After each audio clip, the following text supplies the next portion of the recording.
tomorrow morning. Join me, Darren Grimes, for Real Britain every Saturday and Sunday from 2 p.m. A news hour that comes with a trigger warning. Scorching hot opinion with prominent guests saying the unsayable and a little bit of weekend fun thrown in. Unlike other broadcasters, I won't be forgetting what the B in our name stands for. So howie in for Real Britain Saturday and Sunday from 2 p.m.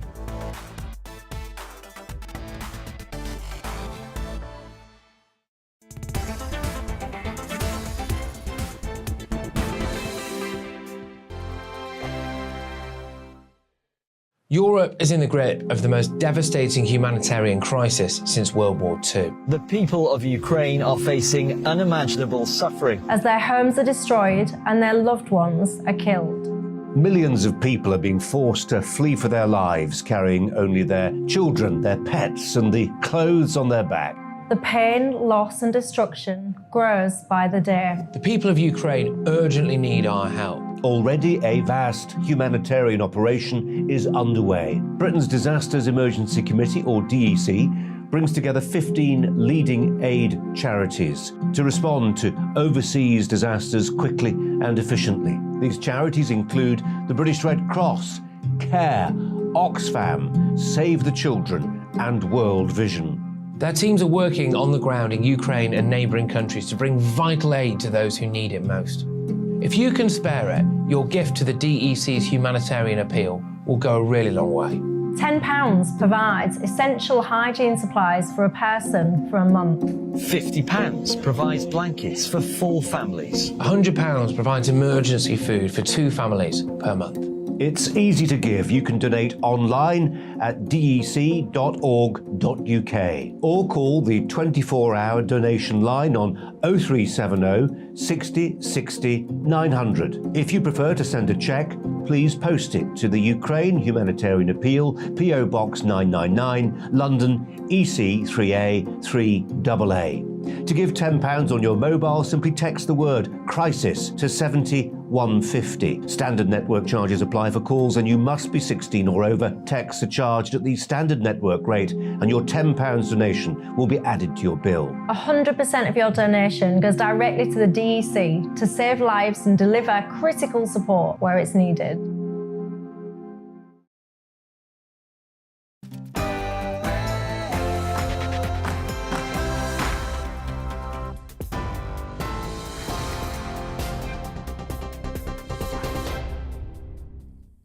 Good afternoon. It's just gone 6 o'clock. I'm Bethany Elsey in the GB newsroom. The United States is committed to providing Ukraine with the support it needs. That's according to the US National Security Advisor, Jake Sullivan. It comes after President Volodymyr Zelensky requested more military aid and financial support as his country braces for a new Russian offensive. The UK Ministry of Defence says Russia is reviewing military personnel discharged from service since 2012 to bolster its troop numbers in response to mounting losses. Former military intelligence officer Philip Ingram told GB News the West needs to make sure Ukraine is ready for it. There will be a big attack coming in from the southeast to try and capture properly the disputed Donbass region. And the Russians are resetting that. They're resetting their command and control. They're moving their armoured formations around. And this will probably be a very large armoured formation move with lots of support from air and rockets and missiles and everything else. If the Ukrainians can blunt that, stop that and start to push it back, then Putin is properly defeated. Meanwhile, the Ukrainian Deputy Prime Minister says 9 humanitarian corridors have been agreed to help residents escape heavy fighting in the east of the country. Officials have urged people to leave by any means possible, including private cars from Mariupol, while the governor of Luhansk says a fleet of 9 trains will be available for evacuation. In other news, a Whitehall inquiry has been launched to find out who was behind leaking details of the Chancellor's wife's tax status to the media. Rishi Sunak's multi-millionaire wife, Akshata Murthy, announced on Friday that she would pay UK taxes on her worldwide income after the disclosure of her non-domiciled status.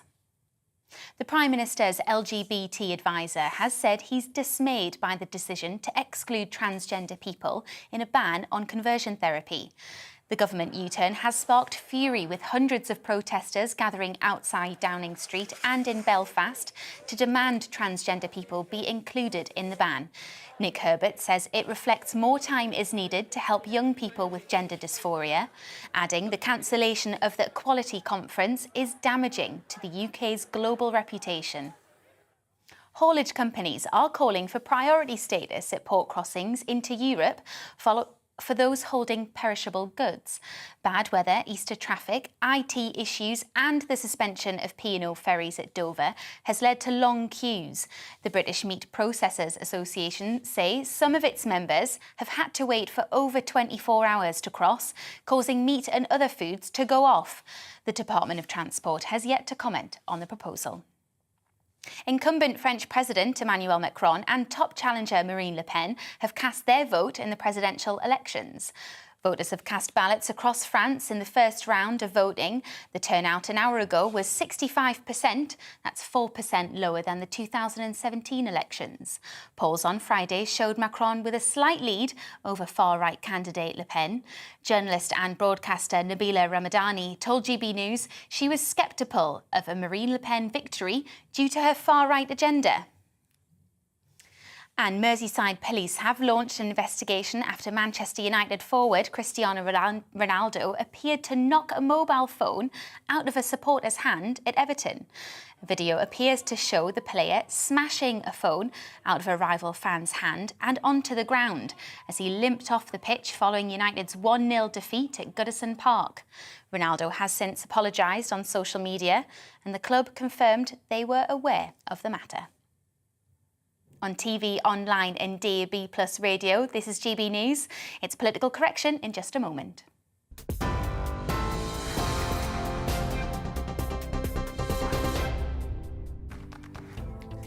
Looking ahead to this evening's weather, and the UK is looking dry for many with increasing amounts of cloud. Let's take a look at the details. Skies will cloud over this evening across the southwest and the breeze will start to pick up. It won't be as cold as yesterday evening though. There will be some clear spells across the southeast this evening and it will stay dry. There will be a keen breeze keeping temperatures around freezing tonight. The cloud will be thicker across Wales, perhaps giving the odd spot of drizzle over the hills, but it will stay dry for most. The blanket of cloud will also extend across the Midlands, but it should stay dry. The cloud will help prevent a frost. Skies will turn cloudy across northern England tonight, perhaps with a few spots of rain this evening. It will turn breezier as the night goes on. There could be a few outbreaks of rain in Scotland tonight, particularly in the west. It will also be a mild night here as temperatures stay above freezing. Rain will continue in Northern Ireland this evening with a few heavy downpours in places. So most places will stay dry through the night, but there will be some heavy showers in the north at times, but it should stay frost-free for all. And that is how the weather is shaping up overnight into tomorrow morning.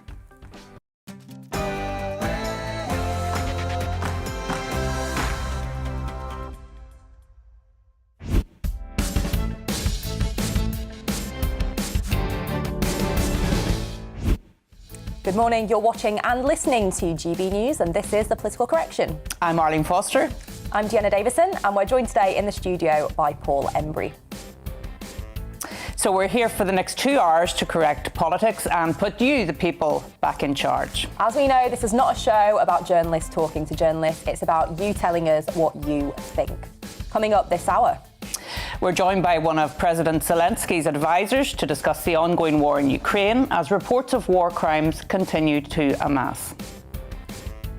The former head of news and current affairs at Channel 4 joins us to discuss the government's decision to privatise the company.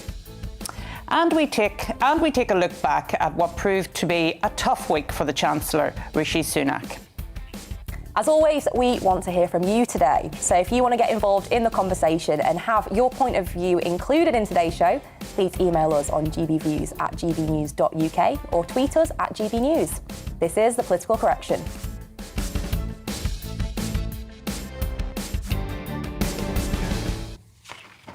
The war in Ukraine rages on. and reports of bloodshed and loss of life continue to dominate the headlines. This week, a Russian missile exploded near a Ukrainian railway station, and officials claim that at least 50 people perished as a direct result. It's believed that up to 4,000 people, consisting largely of women and children, were at the station when the blast hit on Friday morning. Earlier in the week, Foreign Secretary Liz Truss said it was very clear that war crimes had taken place in Ukraine, adding that there was clear evidence of sexual crimes as well as butchery. She also said the war had entered a new and different phase. So Prime Minister Boris Johnson held talks in Kyiv with President Zelensky this weekend in what has been described by Number 10 as a show of solidarity with the people of Ukraine. And senior officials in the President's team have praised the UK for support during its conflict with Russia. Well, it's been quite the week, and I think seeing the reports of the missile at the train station, it just shows, can the Russian forces sink any lower? Yeah, it's been difficult to watch the coverage that has been coming in. First of all, we had the coverage of Bucha and the fact that there were civilians lying on the road and the mass graves, and then these reports coming in of sexual crimes and using sexual violence against civilians. I mean, it really is very difficult to take the scale of it all in at this present moment in time. Quite right. And I think the fact that Russia has been repelled from the north, obviously it's a good thing that they've pushed back, but all the suggestions are that they're now going to concentrate on eastern Ukraine, on the Donbass area, which is at the centre of the conflict in the first place. Does that mean now that the battle becomes intensified? Because Russian forces are spread less thinly, perhaps, than they were, and they just now concentrate everything on winning control in eastern Ukraine. So I guess, on the one hand, it's good that Russia has been pushed back, but I don't think there's going to be any respite. In fact, the conflict could be just about to get worse. And I just think there needs to be more effort towards the whole idea of trying to get peace, in the short term at the very least, a ceasefire. And what concerns me slightly is a lot of political leaders seem to be doing a lot of sabre rattling at the moment, but not enough in terms of trying to bring the two sides together. I mean, I mentioned on the show last week the lack of input from the United Nations. You have to ask yourself, what is the United Nations for? It was created to help stop this sort of situation. Well, there was finally a UN vote, though, of course, wasn't there? There was, but what I don't think, Deanna, is there's been any kind of intensive effort from the UN or other international brokers, actually, to try to bring peace. I would like to see the UN, I would like to see church leaders across Europe. I'd like to see, all sorts of political leaders, people with influence saying, look, this is a roadmap to peace. Let's try to work towards peace rather than ramping up the rhetoric. To be fair, some leaders have tried and reached out, and I'm not a big fan of President Macron, but he did try. President Erdogan of Turkey, he was trying. He brought people to Istanbul, you'll remember, a couple of weeks ago. But you're right about the UN. There hasn't been any sort of outreach, and it has led some people to ask, well, what is the UN actually for? Well, exactly. I mean, as I say, it was founded after the Second World War to prevent, wars of that kind happening again, but even wars of this kind on a smaller scale. That was the purpose of the United Nations, and it just seems to have gone silent. It doesn't seem to be on the radar at all, and it seems to me that the only likelihood of peace is based on the Minsk agreements. Which managed to end the fighting after 2014 when it first started. And of course, the Minsk agreements are about, yes, on the one hand, securing the territorial integrity of Ukraine, which is important, but also understanding that in the east there are lots of ethnic Russians who do want some kind of autonomy or decentralization from Kiev. And it looked initially like Kiev was open to that.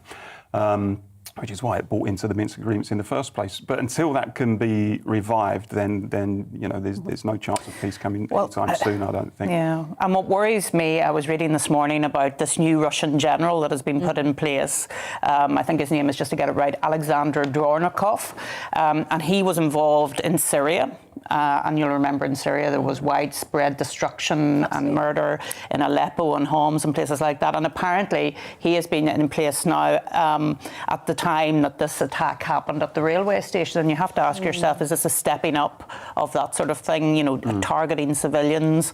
And if we are going to contrast or concentrate on the Donbass region, what does that actually mean for civilians there, you know? I mean, some of the reports have been horrendous. The railway station, you know, where they were fleeing refugees, including children. Terrible. Anybody who thinks that those people are legitimate targets, you know, I think doesn't belong in a civilised world, quite frankly. And it is important that where that stuff is happening, and Bucha as well, of course, that people are held to account. The only thing I would say is, you know, it's eminently probable, I think, that Russia is guilty of war crimes. But I also think that we shouldn't just rely on media. There is such a thing as due process, which even at Nuremberg at the end of the Second World War, people understood there was still due process. And before, you know, you declare people guilty or punish them, you actually try to build a case against them and build evidence. So it's important that we keep an eye on that, because the fog of war can blind people. I think your point there about sort of diplomatic kind of peacekeeping solutions, though, it must be so difficult, particularly for the Ukrainians who have been illegally invaded and see these atrocities kind of performed against their own people, with innocent, you know, women, children, families losing their lives in some of the most barbaric ways. Surely that doesn't make you want to go to the table and negotiate, given the intensity of the sort of atrocities being committed against you. I think that's right, and I think it's an entirely natural instinct when your homeland is invaded and you know, your people are being violated in that way, that you fight back. Completely understand why Ukrainians want to do that. But then I think it's up to other international brokers to try to work towards a ceasefire and say, look, this fighting needs to stop. It's a waste of human life, and the two sides need to be brought together. And I just don't think there's been enough. I mean, I take your point, Arlene, about Erdogan and Macron, but I just don't think on the international scene there's been anything like the efforts towards a peaceful settlement, or indeed a ceasefire in the short term that there ought to have been. Yeah, well, we can get some insights now, because I'm delighted to say we're joined by one of President Zelensky's advisors, Alexander Rodnyansky. Alexander, thank you for joining us this morning. I guess the first question is, your kind of profession is you're a professor of economics at Cambridge. So what have you made of the economic sanctions that have been put on Russia? Do you think they're proving successful, or do you think we need to go further as an international community? I think the international community needs to go further. Unfortunately, they're not enough to stop the war. These are quite serious sanctions, but they will only start working in the medium run. They will put more pressure on Russia's economy in the medium run. And unfortunately, that's not enough to stop the war, because Russia is still selling oil and gas in large amounts at record prices to Europe. And that allows it to fill its coffers and continue financing the war. So what else would you like to see then? You mentioned there oil and gas. Would you like to see sort of European nations completely cut themselves off from Russian oil and gas? Well, at least in a stepwise embargo, that's right. So we need to put pressure. For example, oil is about 1/3 of Russia's revenues in terms of the budget revenues, and oil is relatively easy to substitute away from. So Europe could relatively easily start putting an embargo on oil sales from Russia to Europe, so oil imports from Russia, and that is quite realistic, and that would put serious pressure on Russia's ability to keep financing the war effort. So, Alexander, I want to ask, I mean, you've been in the president's inner circle throughout the invasion. What has that been like, and what sort of pressure have you felt on your shoulders? Well, we've had pressure, enormous pressure on all of us over the last month and a half, ever since the war started. We've had to restructure the way we work, restructure the way we live. We've had to go way beyond our usual spheres of responsibility. I was mainly responsible for economic areas before the war. Now it's much broader than that. It's weapons, it's negotiations, it's speaking to politicians, media, and so on. So it's quite difficult. And Arlene just now spoke about the new Russian general who's been drafted in. Does that make you concerned, given his sort of past track record in Syria? That's right. So we've heard this actually a couple of days ago. Well, I wouldn't say it makes us any more worried than, given what we've already seen. I don't think, Russia's track record in Syria is particularly good or, speaks for their particular efficiency or effectiveness or skill. So we'll see what happens. But certainly the bloodbath on their side will continue. And can I ask, Alexander, obviously we overnight have seen pictures of our own Prime Minister visiting Kyiv, and will that be largely welcomed? Obviously it's welcomed by the leadership in Ukraine, but will it be largely welcomed by the citizens of Ukraine to see someone like Boris Johnson making the journey to Ukraine to stand in solidarity? Absolutely. I think Ukrainians are, quite happy and delighted to see Boris Johnson and other foreign leaders come to Ukraine at this stage. It's a sign of deep solidarity, and we're particularly grateful to the support we've been receiving from the British people and from Britain in general when it comes to weapons, when it comes to economic support, and just standing with us in this crisis. It's been enormous. Mm-hmm. Paul, any questions from you? Well, I mean, there's been some effort between the two sides recently, hasn't there, Alexander, in terms of peace talks where delegates from both sides met. And after that, particularly the most recent round of talks, I think a week or two ago, there were suggestions that the two sides were perhaps edging towards an agreement that would result in a ceasefire. And the discussions were over, future status of Ukraine within NATO, etc., and the Crimea. But unfortunately, that hope seems to have evaporated. What's your understanding of where things lie in that regard at the moment? Well, that's quite right. Ever since, the Bucha massacre and the other massacres that the Russians have been conducting, firing the rocket at our civilians trying to flee after our government made the statement that people should be trying to get out of eastern Ukraine.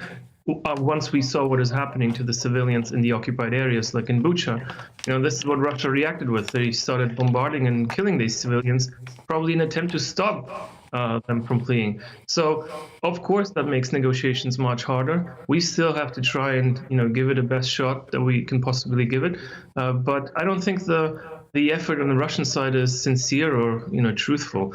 I think they've always been interested in a military solution. That's what the Russian leader always wanted. And this whole idea of having peace talks was just there to basically deceive the West into thinking that further sanctions aren't necessary, that perhaps there's going to be a truthful solution, a peaceful solution, and so further sanctions aren't necessary. And that's basically their strategy, just trying to fool the West into this sort of thinking.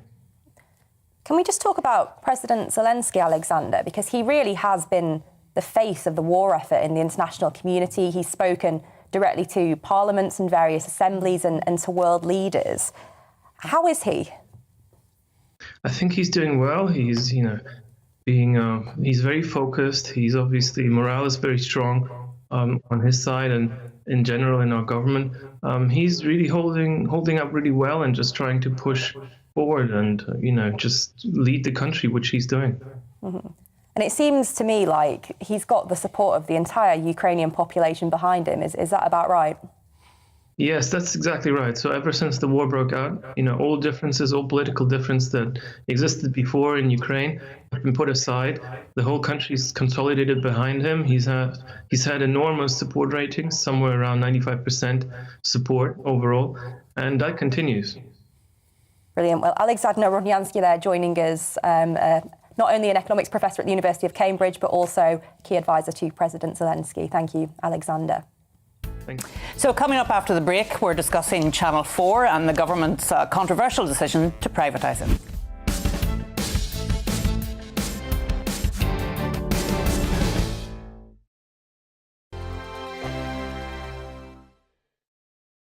Europe is in the grip of the most devastating humanitarian crisis since World War II. The people of Ukraine are facing unimaginable suffering as their homes are destroyed and their loved ones are killed.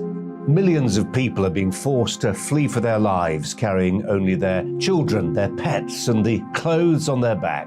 The pain, loss and destruction grows by the day. The people of Ukraine urgently need our help. Already a vast humanitarian operation is underway. Britain's Disasters Emergency Committee, or DEC, brings together 15 leading aid charities to respond to overseas disasters quickly and efficiently. These charities include the British Red Cross, CARE, Oxfam, Save the Children, and World Vision. Their teams are working on the ground in Ukraine and neighbouring countries to bring vital aid to those who need it most. If you can spare it, your gift to the DEC's humanitarian appeal will go a really long way. £10 provides essential hygiene supplies for a person for a month. £50 provides blankets for 4 families. £100 provides emergency food for 2 families per month. It's easy to give. You can donate online at dec.org.uk or call the 24-hour donation line on 0370 60 60 900. If you prefer to send a cheque, please post it to the Ukraine Humanitarian Appeal, PO Box 999, London, EC 3A 3AA. To give £10 on your mobile, simply text the word crisis to 70150. Standard network charges apply for calls and you must be 16 or over. Texts are charged at the standard network rate and your £10 donation will be added to your bill. 100% of your donation goes directly to the DEC to save lives and deliver critical support where it's needed.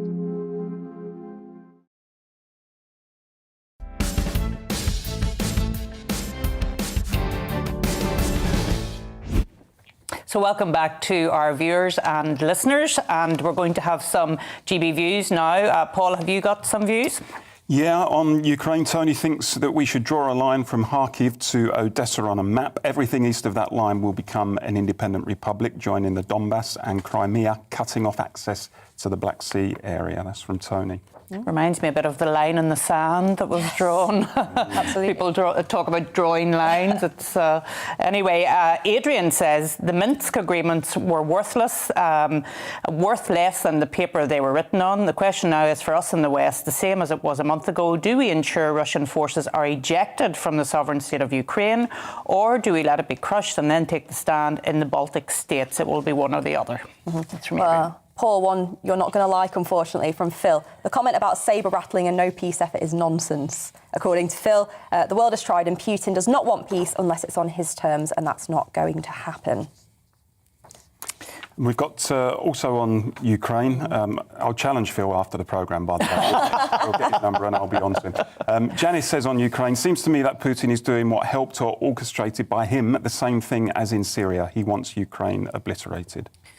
Yeah, and Derek wants to know, with regard to war crimes, what about the claims of Ukrainian soldiers shooting Russian POWs? What will be done to them? So that, you know, yeah, good point. When you're in a war situation, you know, you have to look at both sides. And as we were saying, you have to build a case for war crimes, not just, you know, take a media point of view. A couple of weeks ago, we discussed the whole issue of propaganda in wartime. We did. And we did. I think, you know, the danger is we become blinded to one side's propaganda whilst not understanding that it's not as easy as just to categorise it as a fight between all good on one side and all evil on the other. We do sometimes, whilst absolutely condemning the invasion, have to take a bit of a nuanced approach on that kind of propaganda. Yeah, well, loads more coming in on Russia-Ukraine. We've got Paddy here from Andover who says, as long as Russia is in attack mode, there is no talking to be done. Once Russia is fought to a standstill, then is the time for talking. In the meantime, Ukraine should bleed them white. Yeah, so will we move on? I think we're going to move on now to our next story, which is around Channel 4. The government has announced plans to privatise Channel 4, with Culture Secretary Nadine Dorries saying the current government ownership is holding the channel back. Channel 4 was launched in 1982 and, despite being a government-owned broadcasting company, does not receive any public funding, getting its money through advertisements. There have been suggestions that the channel could be worth between 600 million and 1.5 billion, and bids are expected to come in next year, with aims of completing the sale in 2024. Well, joining us to discuss this story is President of Murray Edwards College at Cambridge and the former Head of News and Current Affairs at Channel 4, Dorothy Byrne. Dorothy, thank you for joining us this morning. First question, not at all. Well, first question, and it should in theory be a simple one. Do you think that this is the right move by the government? I don't think it's the right move, because I think that the model that Margaret Thatcher and William Whitelaw put forward all those decades ago has been a great one for Britain. Channel 4 doesn't not only does it not cost us any money, but it doesn't make any of its own programmes. They're all made by independent production companies. And that has brought to this country one of our most successful industries, the independent production television sector. The companies also retain all the copyright in their programmes, and so they sell them all around the world and make lots of money. And I noticed in the Daily Mail today that Nadine Dorris was saying that some of those companies have become very successful and are making lots of money. And I thought that was a very British attitude, that we should start criticising people when they make lots of money. The whole point is that independent production companies based around Britain should make lots of money. And even the news, which people are looking at pictures of now, isn't made by Channel 4, it's made by an independent production company. Well, one of the lines from government there is that it being sort of publicly owned is holding the channel back. Do you see any truth in that? I don't see truth in that, no. If the government thinks, and I'm not sure they're right here, excuse me, that Channel 4 needs to borrow more money in order to flourish, the government is able to make the decision to allow it to do that. But I think that's based on a misconception. Nadine Dorris has talked about Channel 4's need to compete with Netflix and Amazon. You know, they would have to borrow a hell of a lot of money to compete with Netflix and Amazon, and I don't think we should be borrowing lots more money in this country myself. The job of Channel 4 isn't to compete with global players making swanky programmes like Bridgerton. It's to make programmes about this country, made by people in this country, from all the nations and regions of this country. And, you know, I've been very pleased to go regularly to Belfast in my time, for example, at Channel 4, to commission programmes, award-winning programmes from Belfast. Do we really think that some great big new owner is going to commission the small programmes from places like Belfast and Glasgow, where Channel 4 commissions programmes now? It won't. It will want to make the programmes itself to keep the money for itself.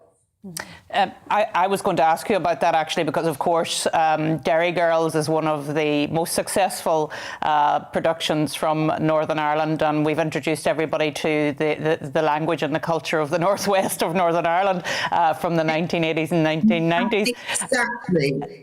You know, yeah. The most successful production ever from Northern Ireland, but because it was made from people from Northern Ireland, it wasn't just all about the Troubles. You know, the way that people always see Northern Ireland. People in a country see that programme, see that country in a very different way to the way some big global player would see it. I've been really pleased to produce programmes out of Glasgow, having been born in Paisley myself, that haven't been all about poverty and drugs in Paisley. You know, one of my most successful programmes from Glasgow has been a network consumer programme made by a marvellous small production company called Firecrest, which has flourished, and they would say this themselves, because Channel 4 supported them and helped them to get going. And that has been such an important part of what Channel 4 has done.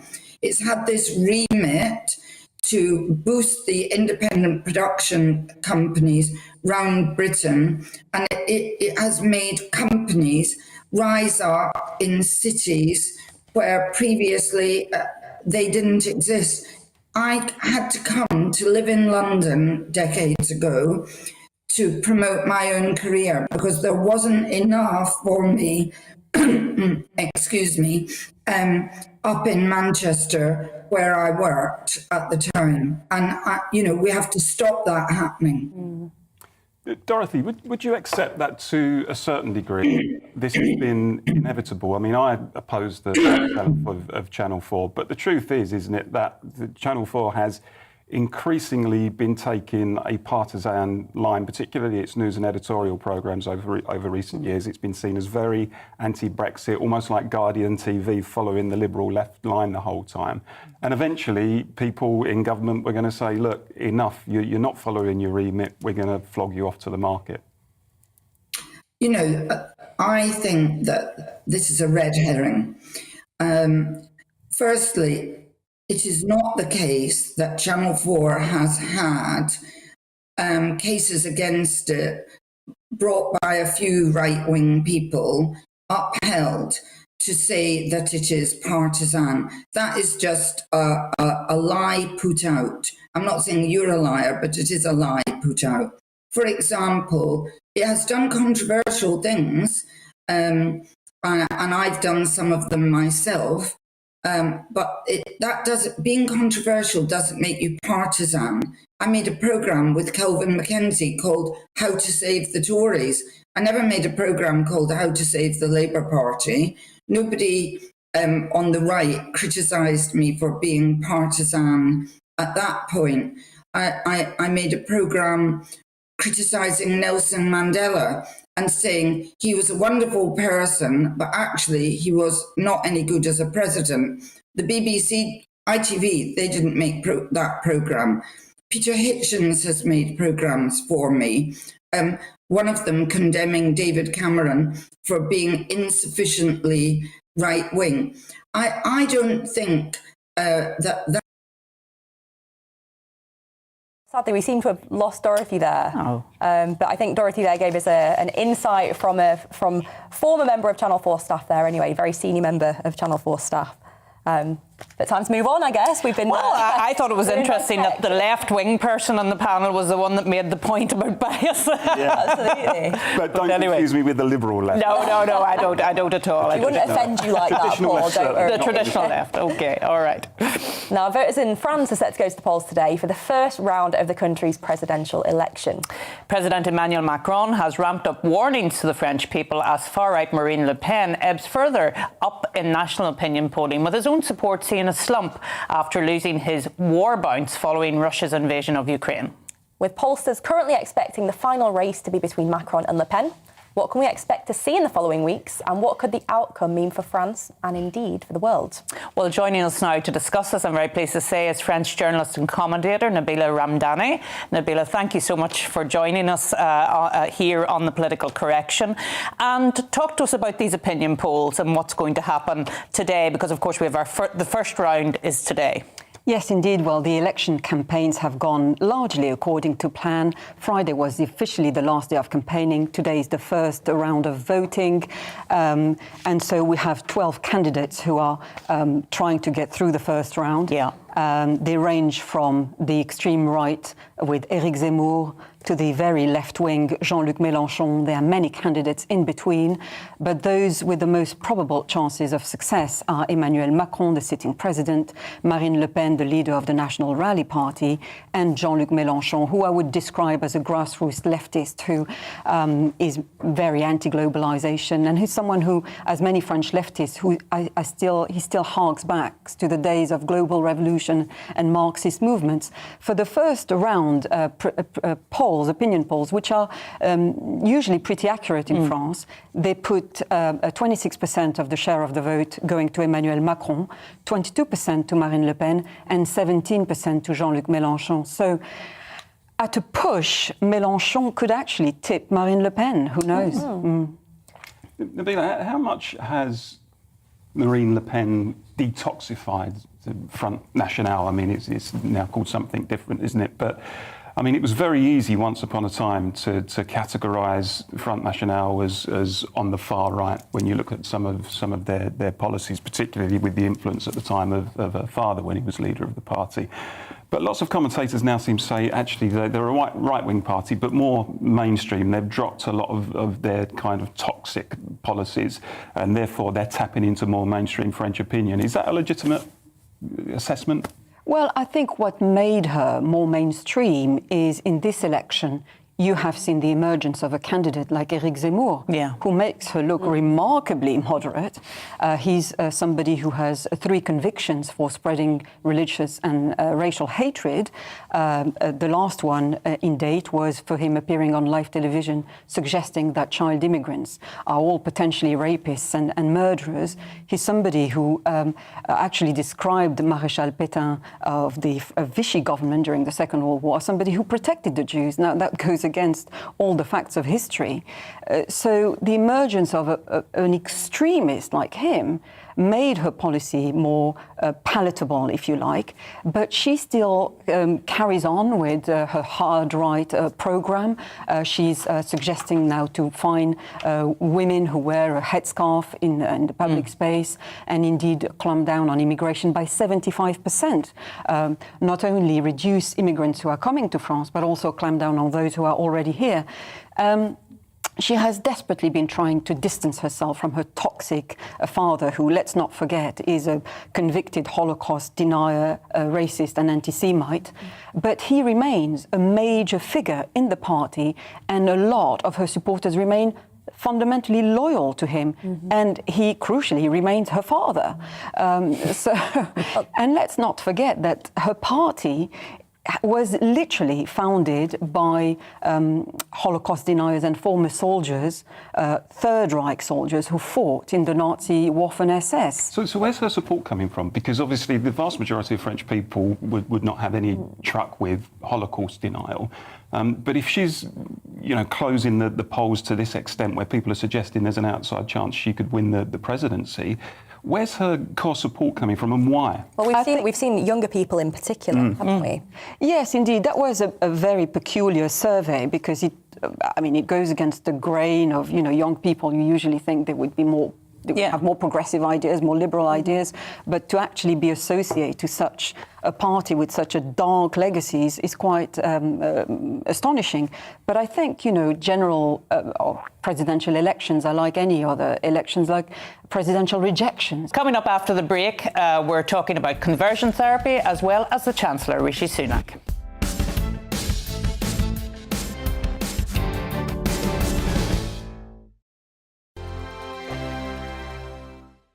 Europe is in the grip of the most devastating humanitarian crisis since World War II. The people of Ukraine are facing unimaginable suffering as their homes are destroyed and their loved ones are killed. Millions of people are being forced to flee for their lives, carrying only their children, their pets, and the clothes on their back. The pain, loss and destruction grows by the day. The people of Ukraine urgently need our help. Already a vast humanitarian operation is underway. Britain's Disasters Emergency Committee, or DEC, brings together 15 leading aid charities to respond to overseas disasters quickly and efficiently. These charities include the British Red Cross, CARE, Oxfam, Save the Children, and World Vision. Their teams are working on the ground in Ukraine and neighbouring countries to bring vital aid to those who need it most. If you can spare it, your gift to the DEC's humanitarian appeal will go a really long way. £10 provides essential hygiene supplies for a person for a month. £50 provides blankets for 4 families. £100 provides emergency food for 2 families per month. It's easy to give. You can donate online at dec.org.uk or call the 24-hour donation line on 0370 60 60 900. If you prefer to send a cheque, please post it to the Ukraine Humanitarian Appeal, PO Box 999, London, EC 3A 3AA. To give £10 on your mobile, simply text the word crisis to 70150. Standard network charges apply for calls, and you must be 16 or over. Texts are charged at the standard network rate, and your £10 donation will be added to your bill. 100% of your donation goes directly to the DEC to save lives and deliver critical support where it's needed.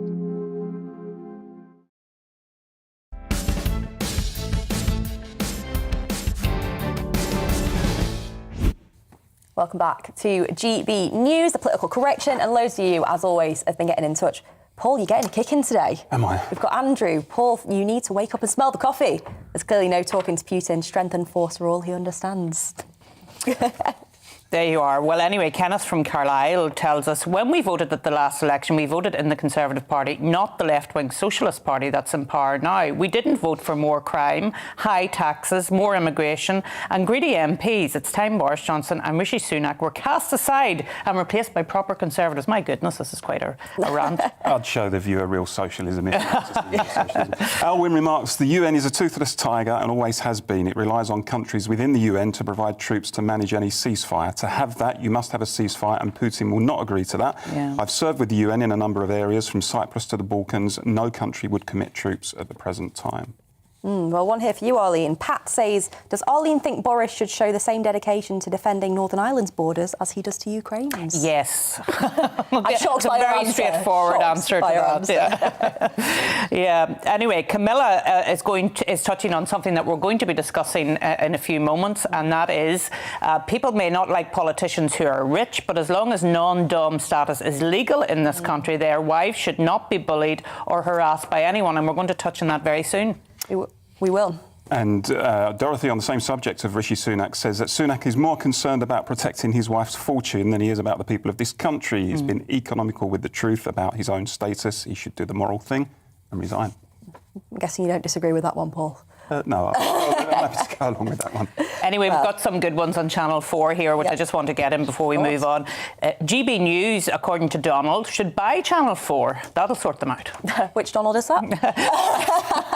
I don't think it's from America. No. Yeah. Oh, goodness. Well, anyway, we'll move on, but do keep sending us your views. Now, the government's facing criticism after plans to alter a ban on conversion therapy were revealed, leading to the cancellation of a landmark global LGBT conference set to take place in the UK this summer. More than 100 groups pulled out of the Safe to Be Me event after a decision to exclude transgender people from a proposed conversion therapy ban was made. The event, which was labelled as the UK's first ever global LGBT conference, would have coincided with the 50th anniversary of the capital's first official Pride marches. It's now being reported that Boris Johnson is facing the threat of a Tory rebellion over the exclusion. Do you want to tell us more about that, Deanna? about a rebellion, or about the situation abroad? She loves an old rebellion. Oh, I'm not that bad a rebel, surely. Any pork pies involved in this No one? pork pies as far as I'm aware, but... So I think effectively there's disappointment because it was promised, I think, sort of 4 years ago we first started talking as a party about banning conversion therapy. It was always said we'd do a full consultation, which has been done, and that this would apply we assumed it would apply right across the board to the full sort of gamut of LGBT people.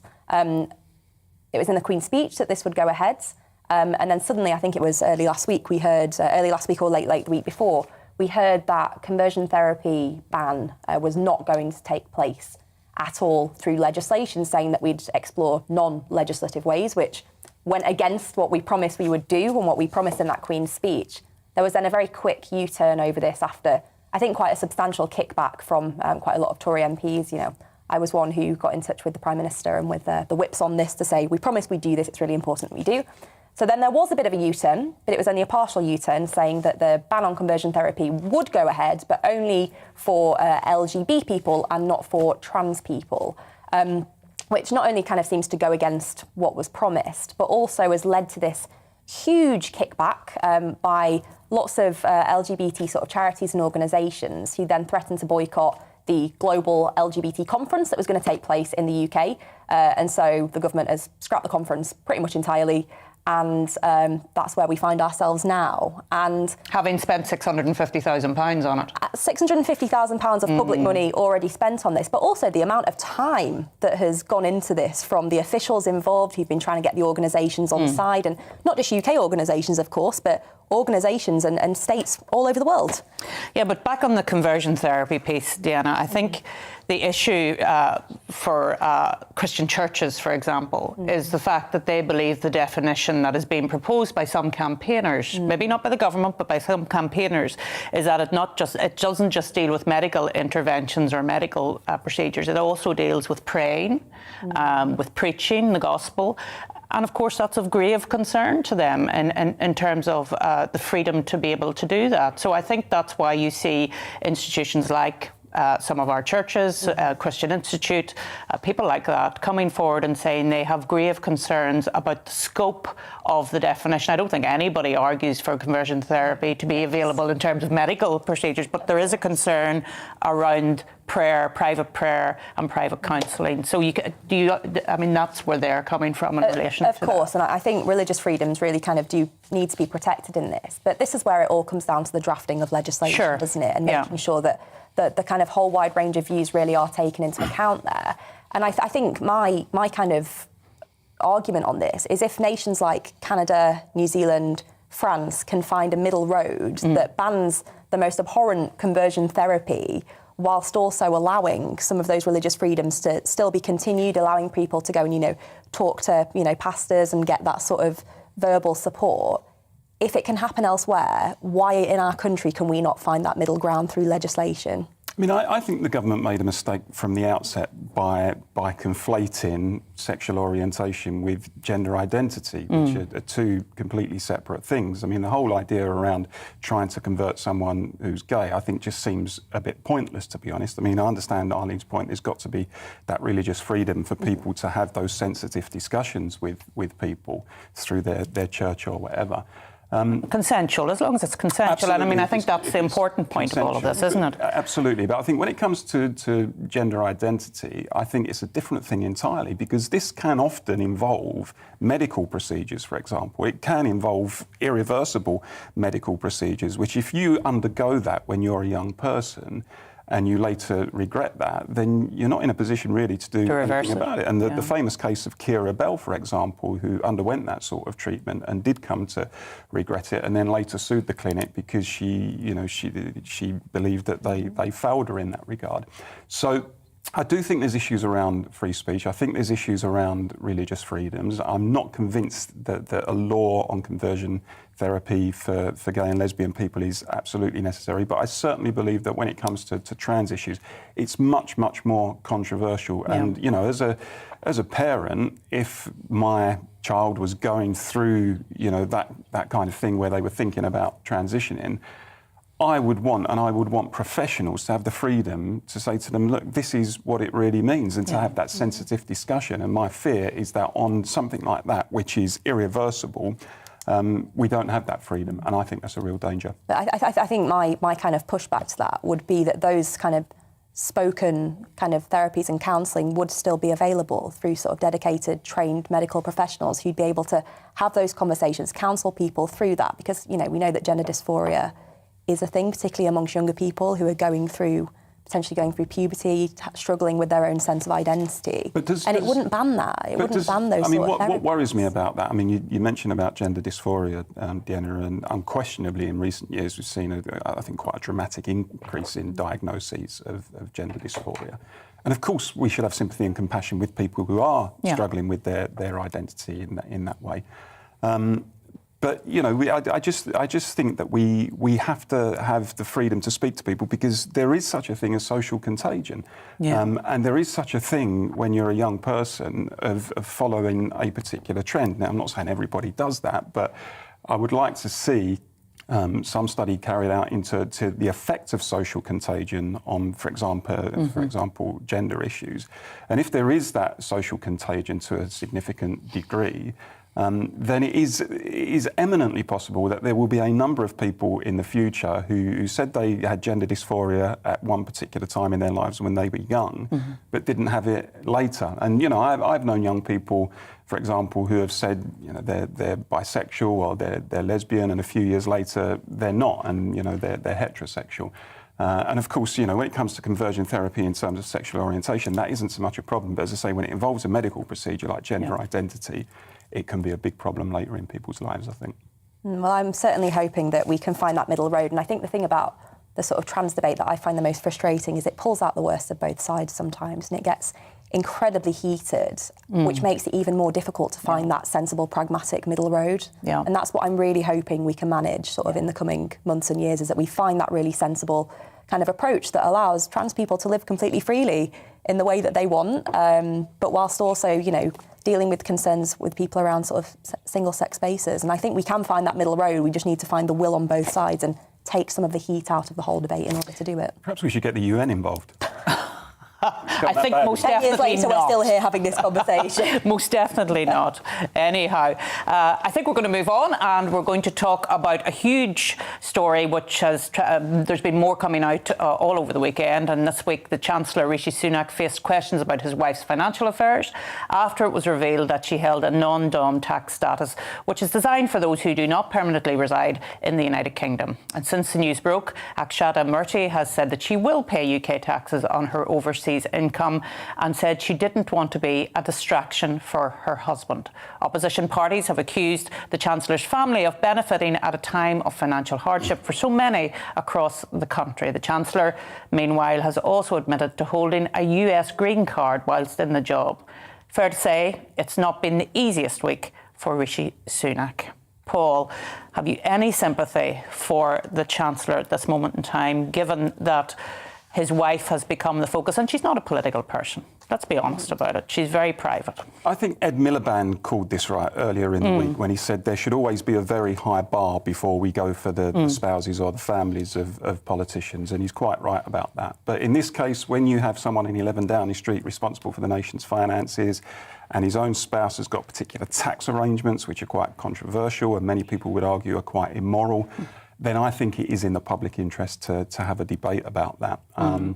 And I think the whole thing, I think non-dom status, by the way, is a relic of empire, and we shouldn't have it, frankly. We should abolish non-dom status. I don't think there's any justification for it. And I think people generally feel that if you live here, which he does as far as I can see, and you use the facilities and the services of the country, then frankly you should pay tax on all of your income in the country where you live in. I know the Labour Party has written to government, I think, and said, look, where is she paying tax on the non-UK income? Is there a tax haven arrangement? We don't know any of that yet, but I think those are legitimate questions to be asking.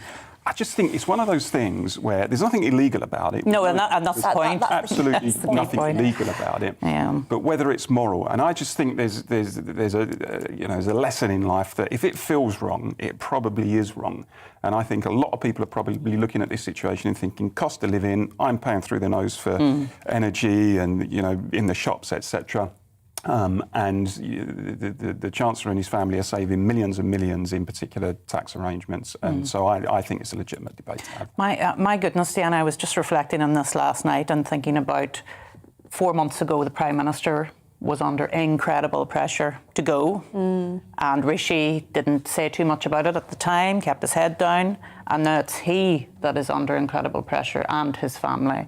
How politics moves along within 4 months. At a very rapid pace, absolutely. Who leaked it, Deanna? Come on. I don't know. I'm never in the know on these That's things. A denial. I That's a usually denial, read it in the paper and find out from there. Yeah. No, I do. I don't know if any of you caught Akshat's Twitter thread, which was very kind of emotive, talking about how much she loves the UK, but also loves her home country of India, and how she feels awful that this has kind of become a distraction to Rishi's job, but also how supportive Rishi has been to her through her business kind of career, and how the two, he doesn't kind of try and interfere in her business career. I don't know. I always get very uncomfortable when politicians' families are kind of brought into this. Especially as, Akshata has not really got involved in politics kind of whatsoever. And whoever has leaked it, I think it's pretty rum, to be honest. It's a person's individual private tax affairs. But I think, maybe there is time for a wider debate around whether non-dom status is appropriate, whether that's something that we should get rid of. And I'm sure it'd be quite a fiery debate. I just don't like the fact that she's being so wholeheartedly condemned for something that is fully within the law. Yeah. I think it's difficult, but at the same time, Paul, cost of living is very much on people's minds right now, so I can understand why people find it a bit Sajid difficult. Javid obviously revealed in the last 24 hours that he also had non-dom status in the early 2000s, which, and I think, the truth is, Deanna, there's all this perception among many of the voters that the Tories are in it for themselves and they're worried about their own financial affairs. They're not bothered about the rest of the country. They live in a different kind of stratosphere financially to the rest of us. This doesn't help, from your point of view, this doesn't help that narrative because they're thinking multi-million-pound Chancellor saving millions on tax while we're struggling to make ends meet. That's the political problem, I think, that the Tories. It's, nothing illegal, you're absolutely right.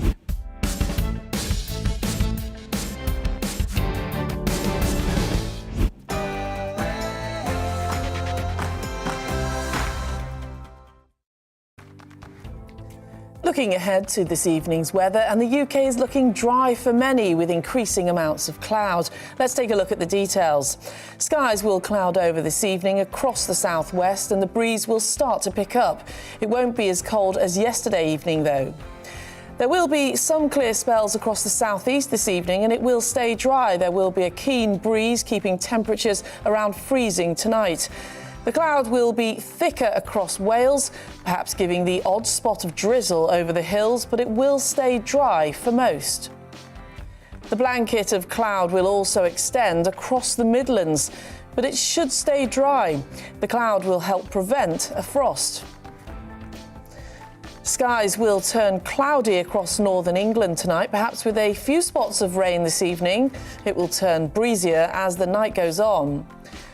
There could be a few outbreaks of rain in Scotland tonight, particularly in the west.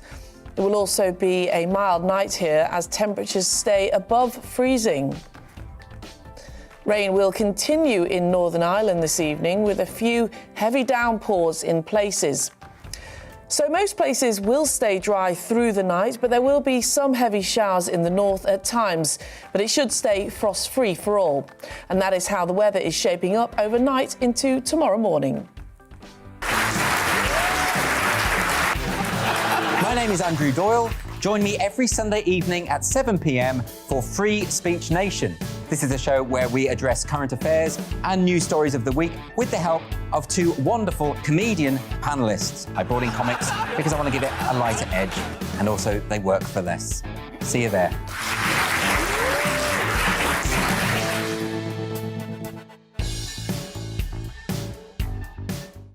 On Mark Dolan Tonight, we have a simple plan, which is to inform, stimulate and entertain in equal measure. It's all about getting your opinions on the national television airwaves. I love my viewer emails, mark@gbnews.uk.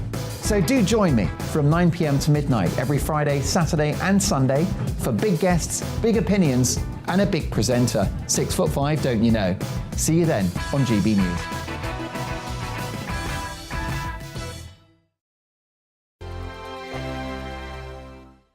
Europe is in the grip of the most devastating humanitarian crisis since World War II. The people of Ukraine are facing unimaginable suffering as their homes are destroyed and their loved ones are killed.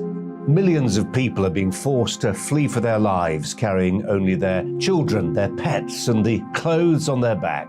The pain, loss and destruction grows by the day. The people of Ukraine urgently need our help. Already a vast humanitarian operation is underway. Britain's Disasters Emergency Committee, or DEC, brings together 15 leading aid charities to respond to overseas disasters quickly and efficiently. These charities include the British Red Cross, CARE, Oxfam, Save the Children and World Vision. Their teams are working on the ground in Ukraine and neighbouring countries to bring vital aid to those who need it most. If you can spare it, your gift to the DEC's humanitarian appeal will go a really long way. £10 provides essential